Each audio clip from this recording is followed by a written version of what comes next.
Clary is actually, for once, in a very happy place, which we don't see much on the show, when she's completely kind of in a really, really lovely, happy relationship. And her relationship with Simon, and then with Jace, things have kind of settled down. They've become friends and siblings and been able to deal with that whole twist of a relationship. Valentine is in custody. Everything seems great, but then you find out that they're actually not siblings. But Jace knows and Clary doesn't.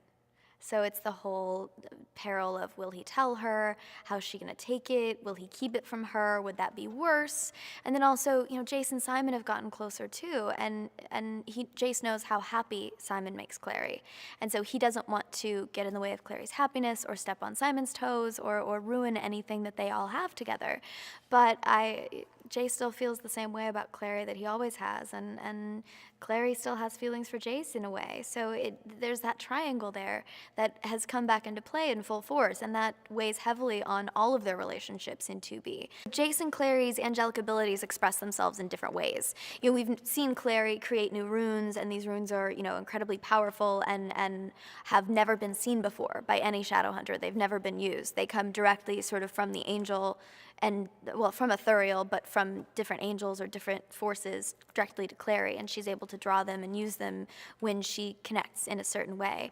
And similarly, Jace is now able to activate his runes without a stele and have sort of this advanced agility and this advanced kind of strength and physical prowess that a lot of the other Shadowhunters don't possess. So it becomes very interesting how we see their powers express themselves. Because of the devastation that the Soul Sword caused when it was activated, even though it was only activated briefly and it was all contained within the Institute, we lost a good number of Downworlders.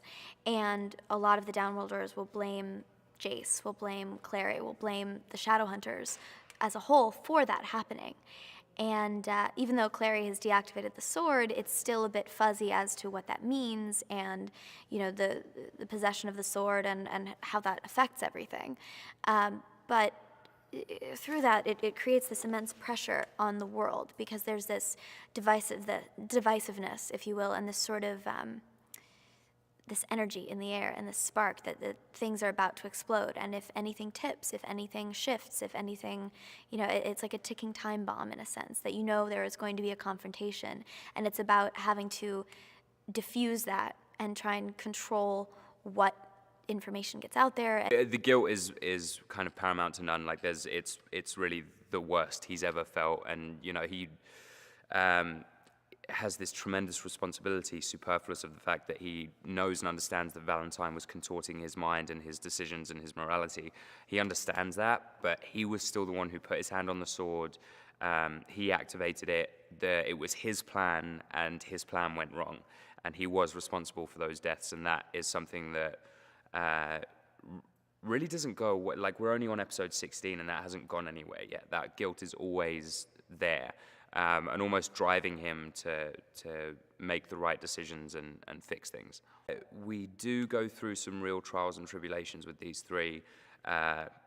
They have obstacles put in their way, both Simon and Clary as a couple, and Clary and Jace as, superfluous of how it looks on screen. They do love each other, and that is an underlying factor, and Clary and Kat have made and Simon, and they have made their allegiances very clear, and to the point of Jace is kind of pushed to one side, and that's I think is almost like a dishonest portrayal, because there are these feelings, and we know there are these feelings, and we find out that there are these feelings and sensations, but it's not easy.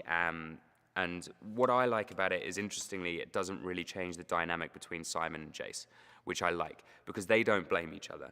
They don't think it's each other's fault. They know that they're kind of caught in the middle of this whole situation, but nothing changes between the two of them, which I like. I do like that. We've all felt very blessed that every person that kind of comes onto the show, whether it be like a guest star or a bigger role or someone, even like background, like the people we've all had on set that come to work with us are all people that just kind of fit our vibe.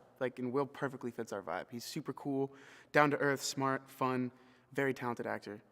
And he's a great addition to the team. So things are going pretty well.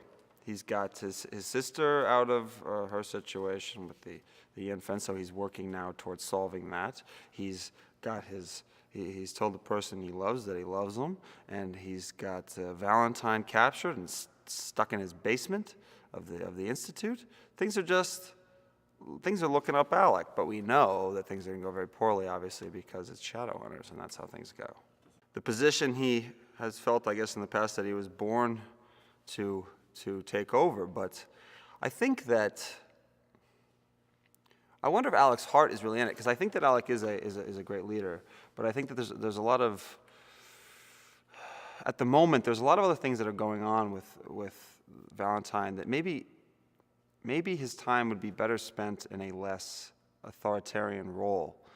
And I think that becomes an issue for him, sort of looking at himself, am I good at this?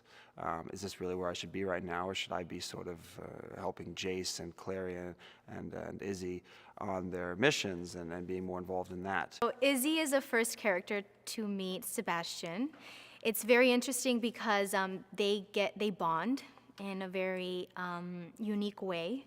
You can kind of say that Sebastian's gone through what Isabel just went through or is going through. So he kind of helps her get out of this drug addiction, and that makes her really trust him, and she's the one who brings him into the Institute and presents him to everyone. He's just trying to get everyone to play nice with each other and just to listen. I think he's sympathetic and understanding to both sides, and knowing their intentions are all good, right? They want to achieve the same thing, but just a different way of doing it. And I think that is the big issue with, and Magnus, I think, is taking this in a place where he knows that war is inevitable and war is going to happen. Now I think he's caught in between the two, because usually he just avoids it and obviously fights for the Downworlders, which he is still doing, but now he also has an interest that's beyond just protecting his people. It brings back memories that he's shut out of his life and he's dealt with for so long already, and I think just finally it's starting to, he kind of put it away, or at least found peace with it, right? And found that was a part of him, but it's not going to affect his judgment and going to affect his life anymore, and that just resurfaces, and for him it's brutal. It really put him in a bad place. And I feel like what Luke does is he takes on, he looks at each member of this family there, and he says, like, how is he grieving? How is he hurting? How is she hurting? And he kind of personalizes it and tries to give them a life lesson, which is sometimes well received, and other times it's like, enough, thanks, Dad, but no thanks. I think the interaction with Valentine's always great.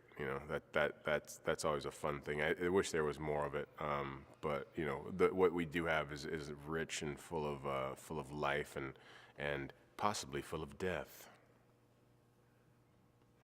In 2B, we get to really explore some new sets and expand the world even more, especially vis-a-vis the Institute. We've seen those big, beautiful spaces and the office occupied by Aldertree, et cetera, and now we get to see the sub-basement, which is modeled after St. Paul's in London.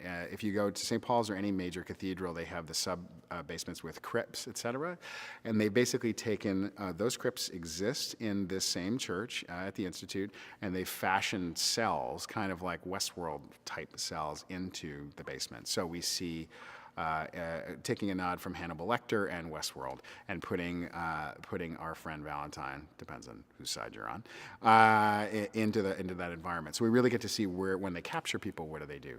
Secondarily, we get to go to the Sealy Glade, which was just amazing for us. We love to explore the fantastical, because the show, although rooted in New York City and feels very grounded, and if you watch the show, after a while you say to yourself, well, they still are finding demons and angels, right? All of the great relationship stuff is there, but we really want to explore the realms with great honor and respect to the books as best we can on our show.